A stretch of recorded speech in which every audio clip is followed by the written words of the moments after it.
after the war, and with the states now independent, they also came into um, owning this area that's known as the Northwest Territory, which is the area between the Ohio River Valley and Canada.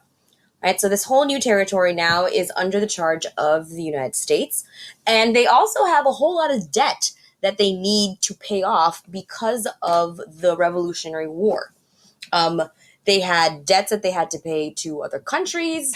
They had debts that they had to pay to their own soldiers because there's a lot of soldiers who served the war that never got paid for it. So there's a lot of money that Congress, now this new Congress under the Articles of Confederation, needs to come up with. So one of the ways that they decided to come up with money to pay off the debts was to take this area of the Northwest Territory and divide it up into townships.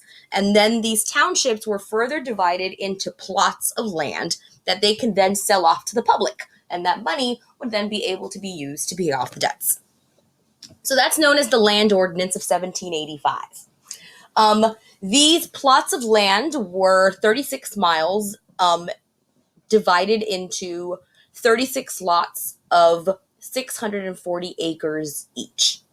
Right? So one lot was reserved for a public school, and 4 lots were given to veterans of the war. The remaining lots were then sold to the public. That's the way that the ordinance divided things up.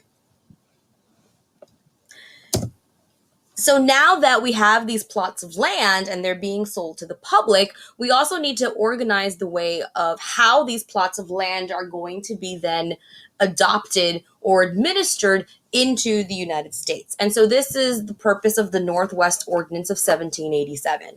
The Land Ordinance is what divided the land into the townships and the plots of land and how it sold it off.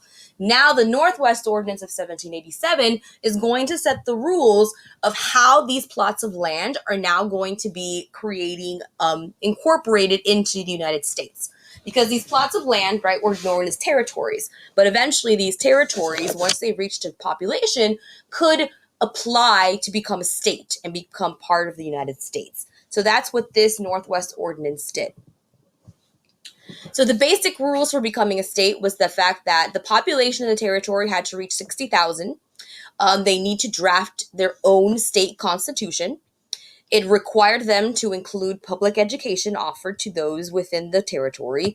And according to the Northwest Ordinance, these new states coming in were supposed to have banned slavery. There would be no slavery allowed into these states. So from the Northwest Territory, we had the establishment of the states of Wisconsin, Illinois, Indiana, Ohio, and Michigan as well.